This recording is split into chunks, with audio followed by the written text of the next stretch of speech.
Hello guys, तो कैसे हो आप लोग। और आज मैं आ गया हूँ आप लोग के लिए लिख के एज ब्यूटीफुल एज यू का एपिसोड 27 एंड 28। तो चलिए फिर बिना किसी देरी के सीधा चलते हैं एक्सप्लेनेशन की तरफ। तो एपिसोड 27 के स्टार्टिंग में हमें हान को दिखाया जाता है जो कि जिशिंग से मिलने उसके घर आया हुआ रहता है, लेकिन जिशिंग उससे देख के एकदम भाव नहीं देती और उससे बोलती है कि तुम यहाँ पे क्या कर रहे हो। इसके बाद हान उससे बोलता है कि मैं यहाँ पे अपनी रूठी गर्लफ्रेंड को मनाने के लिए आया हूँ। तब वो बोलती है कि मैं किसी से कोई गुस्सा नहीं हूँ, और तब हान बोलता है कि ठीक है तो फिर मैं यहाँ से चला जाऊँ, जिसपे जिशिंग बोलती है कि हाँ ठीक है चली जाओ। फिर वो इतना बोल के वहाँ से अंदर चली जाती है। फिर जैसे ही दरवाजा बंद होने का आवाज आता है वो वापस चेक करने आती है और उसे हान कहीं नहीं दिखाई देता। जिसके बाद हान उससे बोलता है, पीछे से आवाज देता है। तब वो जैसे ही मुड़ के देखती है हान को, वो बोलती है कि तुम एकदम चाइल्डिश हो, कभी कभी बच्चों जैसे बिहेव करते हो। जिसके बाद वो बोलता है कि तुम भी कहाँ कम हो, कल तुम इतने गुस्से में वहां से चली गई कि तुमने मुझे अपना एक्सप्लेनेशन देने का भी मौका नहीं दिया। जिसके बाद जिशिंग बोलती है कि मैं 24 घंटे से तुमसे गुस्सा हूँ, मैंने तुम्हें फोन भी नहीं किया, लेकिन तुम भी मेरे को आगे चल के कॉल नहीं किया और तुम भी मेरे से एकदम चुप चुप ही रहते रहे, तो मैं क्या करती। जिसके बाद वो बोलती है कि मिस जैंग तुमसे प्यार करती है और उसके बावजूद तुम मिस जैंग से मिलने के लिए गए थे, तो मेरे नजर में तो वो गलती होगा ना। तब हान उससे बताता है कि मैं तो जिसके बाद हान उससे बोलता है मैं तो बस उससे बिजनेस के सिलसिले में मिलने गया था और मैं ये डिसाइड किया कि मैं उसके कंपनी से अपना इन्वेस्टमेंट निकाल लूंगा। और ये बात सुनते ही जिशिंग खुश हो जाती है और वो उसे हक कर लेती है। जिसके बाद जिशिंग उससे बोलने लगती है कि तुम्हें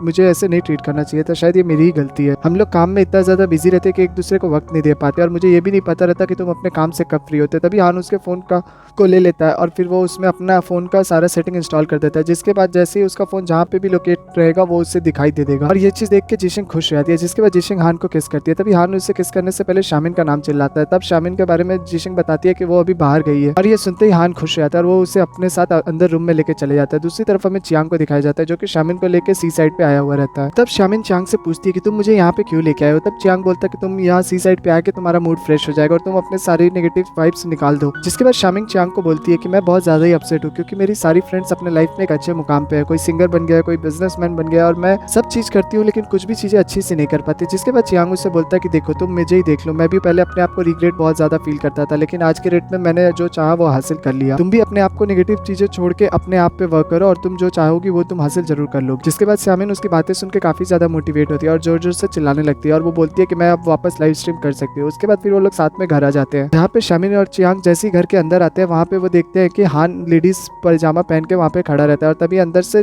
जिशिंग भी निकल के आती है और वो अपने लिए ड्रेसेस सेलेक्ट कर रही होती है और फिर वो उन दोनों को देख के बोलती है कि मैं तुम लोगों की फॉर्मल इंट्रोडक्शन करा देती हूँ, हान मेरा बॉयफ्रेंड है। जिसके बाद हान उन लोगों से उनका रिलेशनशिप स्टेटस पूछता है। तब शामिन तुरंत बोल देती है कि हम लोग बस फ्रेंड है। जिसके बाद शामिन उसके बार के लिए एक सीडी लेने आई हुई रहती है और वो लेके वहाँ से निकल जाते हैं लोग। जिसके बाद चियांग आके अपनी मॉम को हान के बारे में बताता है और ये सुन के उसकी मॉम बहुत ज्यादा ही खुश हो जाती है। दूसरी तरफ हमें हान को दिखाया जाता है जो कि जिशिंग का सारा सामान लेके वहाँ से निकल रहा होता है और वो लोग फिर साथ में हान के फ्लैट में आ जाते हैं, जहाँ हान जिशिंग को दरवाजा खोलने के लिए बोलता है। तब जिशिंग उससे पासवर्ड पूछती है और वो पासवर्ड बताता है और ये पासवर्ड सुन के जिशिंग खुश रहती है और बोलती है ये तो मेरा डेट ऑफ बर्थ है। तब हान बोलता है कि ये मेरी गर्लफ्रेंड का डेट ऑफ बर्थ है, तो इसमें इतना शॉक होने वाला चीज क्या है। जिसके बाद वो लोग अंदर चले जाते हैं। फिर जिशिंग अपना सारा कपड़ा वपड़ा अरेंज कर लेती है। जिसके बाद हान उसके लिए कुक करता है। फिर वो लोग साथ में खाना खाते हैं। जिसके बाद हमें नेक्स्ट डे का सीन दिखाया जाता है जहाँ पे हान और जिशिंग साथ में ऑफिस जाते हैं और जिशिंग बोल रही होती है कि मैंने कभी नहीं सोचा था कि आप मुझे ऑफिस छोड़ने के लिए आओगे। जिसके बाद वो बोलती है कि ये मेरे लिए बहुत बड़ा ऑनर की बात है। तब ये बात सुन के हान बोलता है कि क्या मैं तुम्हारा बॉयफ्रेंड हूँ, ये उससे भी बड़े ऑनर की बात है। जिसके बाद जिशिंग उससे कोई रिप्लाई नहीं करती और उसे किस कर लेती है और फिर वो उसे बोलती है कि अब ऑफिस जाने का क्या ख्याल है। जिसके बाद हान उसे गोदी में उठा लेता है और वो साथ में ऑफिस चले जाते हैं। जिसके बाद हमें जिशिंग का ऑफिस का सीन दिखाया जाता है जहाँ पे उसे किसी ने मेल किया होता है कि बोनस लोगों को काम के हिसाब से नहीं मिल रहा बल्कि बहुत लोगों को ज्यादा बोनस मिल रहा है जो उससे डिजर्व भी नहीं करते, और ये बात सुनकर वो ज्यादा शॉक में रहती है। जिसके बाद वो ये बात लिली और जाओ को बताती है, तो लिली जाओ को इसके बारे में पता लगाने के लिए बोलती है। तभी जिशिंग बोलती है कि अब मैं सबका पे बढ़ा दूंगी, साथ ही इंसेंटिव सबको सबके काम के हिसाब से मिलेगा। जिसके बाद इस सब चीज को लेकर किसी को कोई भी प्रॉब्लम नहीं होगा। दूसरी तरफ हमें होंगवे को दिखाया जाता है जिसके फोन में कोई मैसेज आता है और उसमें लिखा रहता है कि तुम्हारा काम कैसा चल रहा है। तब होंगवे उसे रिप्लाई करती है कि मैं बस असली मौके का इंतजार कर रही हूँ, जैसे ही मौका मिलेगा मैं अपना काम कर दूंगी। दूसरी तरफ वहाँ सभी एम्प्लॉय बोनस के बारे में बात कर रहे होते हैं। तभी होंगवे अपना फोन चेक करती है तो उससे सबसे कम बोनस मिला हुआ रहता है। जिसके बाद वो आके जिशिंग से झगड़ा करती है और वो उससे बोलती है कि मैं तुम्हारी पुरानी कलीग हूँ और साथ ही इसीलिए मैंने तुम्हारे स्टार्टअप कंपनी में ज्वाइन किया था, लेकिन मुझे 1 साल हो गया और इतना कम बोनस क्यों मिला है। जिसके बाद जिशिंग उससे बोलती है कि तुम्हारे कलीग होने की वजह से मैं तुम्हें ज्यादा बोनस नहीं दे सकती, सबको यहाँ पे काम के हिसाब से ही बोनस मिला है। जिसके बाद होंगवे बोलती है कि ठीक है मैं बोनस की बात हटा देती हूँ लेकिन मुझे शेयर कब मिलेंगे कंपनी के। जिसके बाद वो लोग शॉक हो जाते हैं। तब वो जाओ को बोलते हैं कि जब मेरा ज्वाइनिंग का टाइम था तब तुमने कहा था कि मैं इस स्टार्टअप कंपनी के फाउंडिंग मेंबर हूँ तो मुझे भी शेयर मिलेंगे। जिसके बाद जाओ बोलता है कि मैं तो बस तुम्हें मोटिवेट करने के लिए बोला था, इसका मतलब ये थोड़ी है कि मैं सच में तुम्हें शेयर दे दूंगा। जिसके बाद जिशिंग उससे बोलती है कि ठीक है मैं इस बारे में सोचूंगी और फिर मैं तुम्हें जवाब दूंगी, लेकिन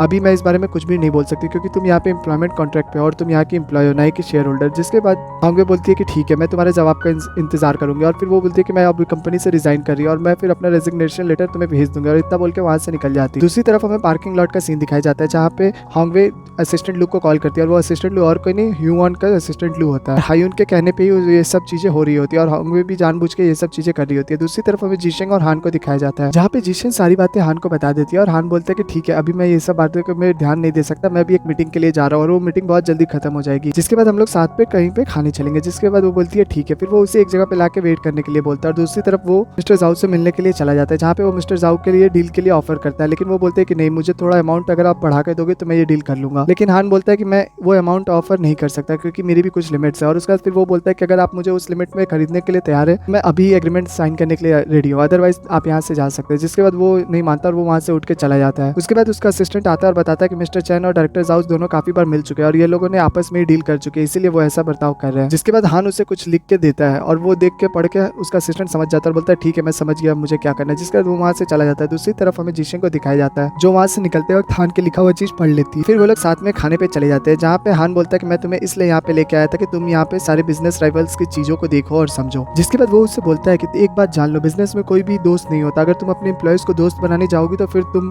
खुद प्रॉब्लम में फंस जाओगी। साथ ही यहाँ पे कोई भी तुम्हारे शेल्टर डिजर्व नहीं करता। मुझे पता है कि तुम सबको शेल्टर देना चाहते हो, लेकिन हर कोई एक जैसा नहीं होता। और ये बातें सुन के जिशेंग थोड़ा उदास हो जाती है। फिर वो बोलती है कि तुम्हें अब ये पता होना चाहिए कि तुम्हारी गर्लफ्रेंड को ये सब बातें सुनना पसंद नहीं है गुस्सा होने के बाद। जिसके बाद वो बोलता है कि ठीक है, फिर तुम खाने पे फोकस करो। जिसके बाद वो ड्रिंक करने लगती है। तब हान उससे इतना ड्रिंक करने से मना करता है। तब जिशेंग बोलती है कि अगर मैं ज्यादा ड्रिंक कर लेती हूँ तो मैं सारी बातें भूल जाती हूँ। जिसके बाद हान उससे पूछता है मुझे भी। तब वो बोलती है कि नहीं, तुम्हें छोड़ के मैं सब कुछ भूल जाती हूँ। फिर उसके बाद वो लोग ड्रिंक करता है। इसके बाद हमें नेक्स्ट सीन में ऑफिस का सीन दिखाया जाता है, जहाँ पे जिशेंग होंगवे से मिलती है और वो होंगवे को बोलती है कि देखो, तुम्हारे कॉन्ट्रैक्ट में कहीं भी शेयर्स के बारे में नहीं लिखा हुआ था, इसलिए मैं तुम्हें कोई भी शेयर्स नहीं दे सकती। हाँ, अगर तुम यहाँ पे और काम करोगी तो मैं तुम्हारी पे बढ़ा दूंगी, लेकिन मैं तुम्हें कोई भी शेयर्स नहीं दे सकती। जिसके बाद होंगवे गुस्सा हो जाती है और वो उससे बोलती है कि तुमने जो मुझे कहा याद रखना, और वो इतना बोल के वहां से निकल जाती है। दूसरी तरफ हमें रात का सीन दिखाया जाता है, जहाँ पे जिशेंग बहुत ज्यादा ही परेशान रहती है होंगवे की वजह से। तभी हान आके उससे पूछता है कि तुमने अपने बाल ड्राई क्यों नहीं किया। तब वो बोलती है कि मैं इतनी ज्यादा थक गई और परेशान हूँ कि मुझे कुछ भी करने का मन नहीं कर रहा। जिसके बाद हान उसके बाल ड्राई करने लगता है और साथ ही वो उसे ये भी बोलता है कि देखो, ये सारे बिजनेस में कॉम्प्लिकेशंस आते जाते रहते हैं, तुम अगर इन सब चीजों को लेकर इतना टेंशन में आ जाओगी तो फिर तुम अपने हेल्थ पे असर कर लोगी। जिसके बाद वो उसे बोलता है कि देखो, ये एक छोटी सी प्रॉब्लम थी और तुमने इससे सॉल्व कर लिया, अब इस बात को भूल जाओ। जिसके बाद जिशेंग उसे बोलती है कि मैं होंगवे को 5 साल से जानती हूँ, लेकिन मैंने उसका ये साइड कभी नहीं देखा था, मुझे समझ में नहीं आ रहा कि क्या सच है क्या नहीं। जिसके बाद हान उसे बोलता है कि लोगों के कई साइड्स होते हैं, जरूरी नहीं है कि तुम किसी को लंबे वक्त से जानती हो तो उसके सारे साइड्स को तुम जान सकती हो। जिसके बाद जिशेंग उसके बारे में पूछती है कि उसके कितने साइड्स है। तब हान बोलता है लाखों, और वो लोग स्माइल करने लगता है। और इसी मूवमेंट के साथ हमारा एपिसोड 27 एंड हो जाता है। एपिसोड 28 की स्टार्टिंग में हमें जिशेंग को दिखाया जाता है, जिसके बाद जाओ आता है और वो उसे बताता है कि होंगवे ने अपनी कंपनी से रिजाइन कर चुकी है।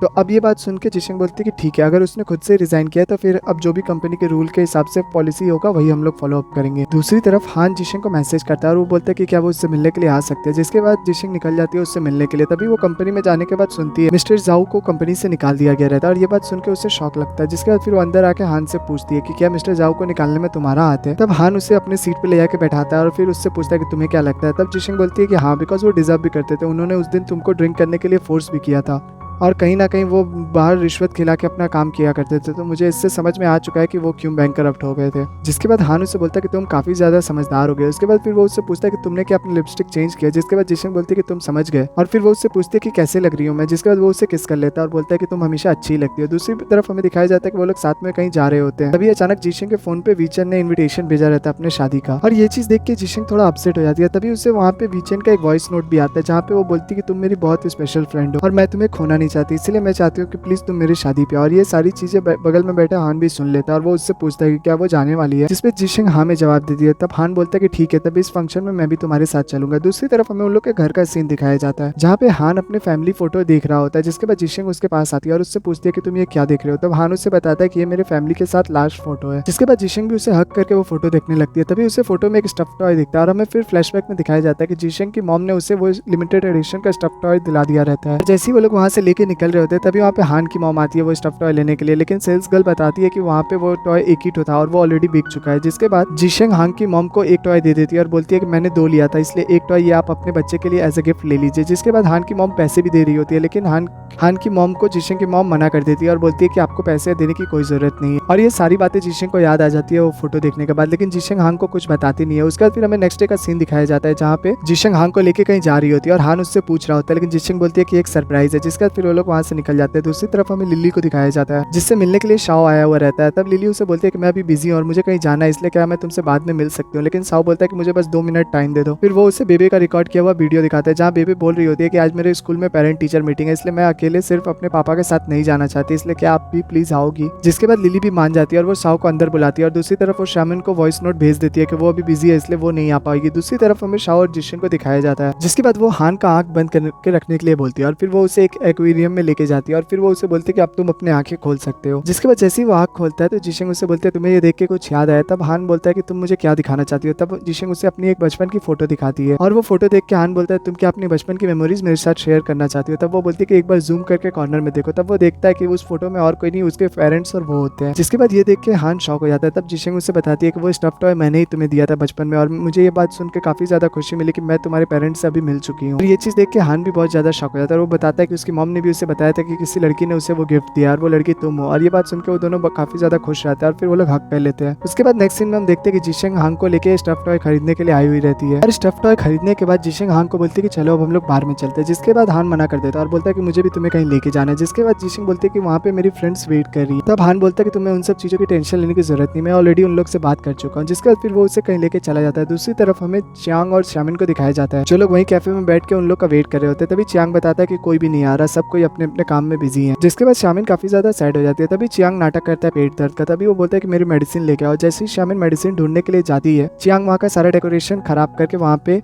आई लव यू शामिन का स्टिकर्स लगा देता है। जिसके बाद जैसे ही शामिन आती है वहाँ पे वो देख के एकदम शॉक हो जाती है। तब वो पूछती है कि वो ये सब क्या है। जिसके बाद वो उससे बताता है कि वो उससे प्यार करता है और यहाँ तक कि जब से उसने बार का बिजनेस शुरू किया है शामिन ने हर पल उसका सपोर्ट किया, इसीलिए वो उससे बहुत ज्यादा चाहने लगा। जिसके बाद वो कुछ और बोलने वाला होता है तभी शामिन उसके मुंह पे हाथ रख देती है और उससे बोलती है कि तुम इसके आगे प्लीज कुछ मत बोलो क्योंकि मैं तुम्हें सिर्फ फ्रेंड मानती हूँ और अगर तुम मुझसे इससे ज्यादा उम्मीद करते हो तो मैं तुम्हारी बहन बन सकती हूँ, इसके अलावा मैं कुछ नहीं बन सकती। और ये बात सुनकर तो चियांग शॉक ही हो जाता है। जिसके बाद शामिन बोलती है कि मुझे लेट हो रहा है। जिसके बाद फिर वो अपना सामान लेकर वहाँ से भाग जाती है। दूसरी तरफ हमें जिशिंग और हान को दिखाया जाता है जहाँ पे हान उसे एक पुराने से रेस्टोरेंट में लेके आया हुआ रहता है। फिर वहाँ पे जिशिंग को वो खाना खिलाता है और जिशिंग को भी वो खाना काफी ज्यादा पसंद आता है। जिसका जिशिंग हान को बोलती है कि कौन सोच सकता है कि इतना बड़े कंपनी का सीईओ को इस छोटे से रेस्टोरेंट में इतना ज्यादा अच्छा लगता है। जिसके बाद हान उसे बोलता है कि ये रेस्टोरेंट मेरे लिए घर जैसा है क्योंकि बचपन में मुझे जब मेरे पेरेंट्स चले गए थे तब मैं जब भी उदास होता था यहीं पे आके रहता था। जिसके बाद जिशिंग उसे बोलते कि अब तुम्हें ऐसा करने की जरूरत नहीं, अगर तुम कभी भी सैड होना तो तुम मेरे को बोलना और मैं तुम्हारे साथ हमेशा रहूंगी। और ये बात सुनकर हान को काफी ज्यादा अच्छा लगता है। दूसरी तरफ हमें लिली और शाओ को दिखाया जाता है जहाँ पे शाओ लिली को बोलता है कि अब बेबे सो चुकी है, अगर तुम जाना चाहो तो जा सकती है। जिसके बाद लिली बोलती है कि ठीक है अब मैं जा रही हूँ। तभी शाओ से बोलता है कि मुझे तुम माफ कर दो, तुम्हें अगर कोई भी बात का बुरा लगा तो मैं उसे सुधारने की पूरी कोशिश कर रहा हूँ। जिसके बाद वो उसे अपना फोन दिखाता है और बोलता है कि मेरे फोन को तुम अच्छे से चेक कर सकते हो और यहाँ तक कि मेरा इमरजेंसी कॉन्टैक्ट में भी तुम्हारा ही नंबर है। जिसके बाद लिली बोलती है कि तुम्हें लोगों को मनाना अच्छे से आता है। जिसके बाद फिर वो वहाँ से जाने लगती है। तब शाओ से पूछता है क्या तुम अभी भी नाराज हो। तब लिली बोलती है ये तो तुम्हारे परफॉर्मेंस पे डिपेंड करता है। दूसरी तरफ हमें जिशिंग और हान को दिखाया जाता है जहाँ पे हान बहुत सारे कार्ड बिछा के रखी रहती है। तभी वहाँ पे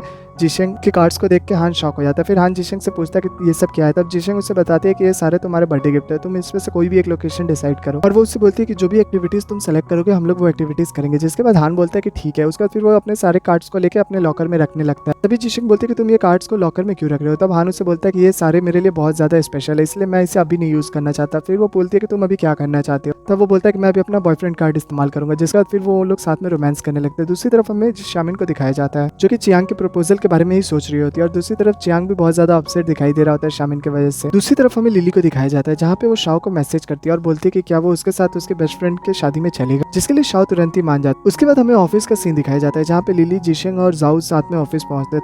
तब उन्हें एक आर्टिकल के बारे में सुनने मिलता है जो वहाँ के एम्प्लॉय अपने में गॉसिप कर रहे होते हैं। तभी वहाँ पे लिली जाके एक एम्प्लॉय से पूछती है कि क्या बात है। तब वो उससे बताता है कि होंगवे ने एक आर्टिकल में अपना प्रेजेंट इंटरव्यू दिया है और उसने जिशिंग के बारे में काफी बुरा भला बोला हुआ है। जिसके बाद जाओ जिशिंग के पास जाते हैं और ये सारी बातें बताते हैं। तब जिशिंग बोलती है कि अगर ऐसा है तो मैं भी एक आर्टिकल लिख दूंगी। जिसके बाद वो आर्टिकल लिखती है लेकिन वो अपलोड करने से पहले होंगवे के साथ बिताए गए सारे मूवमेंट्स को याद करने लगती है और वो रुक जाती है। जिसके बाद वो अपने सारे क्लाइंट्स के साथ मीटिंग बुलाती है और वो अपने सारे एम्प्लॉइज लोग को बोलती है कि यही सबसे सही टाइम है। वो बोलती है कि अपने सारे प्रोडक्ट का एडवर्टाइजमेंट अपने ऑफिशियल साइट पे डालो। जिसके बाद वो लोग काफी ज्यादा शॉक हो जाते हैं। वो बताती है कि यही टाइम सबसे बेस्ट है क्योंकि सारे लोग अभी हमारे ऑफिशियल वेबसाइट खोल के चेक कर रहे हैं, तो ऐसे टाइम पे हम लोग अपने प्रोडक्ट का एडवर्टाइजमेंट डाल के अपने प्रोडक्ट का अच्छा खासा सेल करवा सकते हैं। जिसके बाद उसके सारे एम्प्लॉइज एग्री हो जाते हैं। दूसरी तरफ हमें दिखाया जाता है कि जिशिंग हान को फोन करती है और उससे पूछती है कि ये सब चीजों के से कभी तुम्हारे हॉस्पिटल के शेयर्स को तो कोई फर्क नहीं पड़ेगा। तब हान बोलता है कि तुम्हें इन सब चीजों को सोचने की जरूरत नहीं है, क्या तुम्हें मेरी हेल्प चाहिए। तब जिशिंग बोलते हैं कि नहीं, मैं ये सारे मसला खुद ही सॉल्व कर लूंगी। जिसके बाद वो अपने ऑफिशियल वेबसाइट पे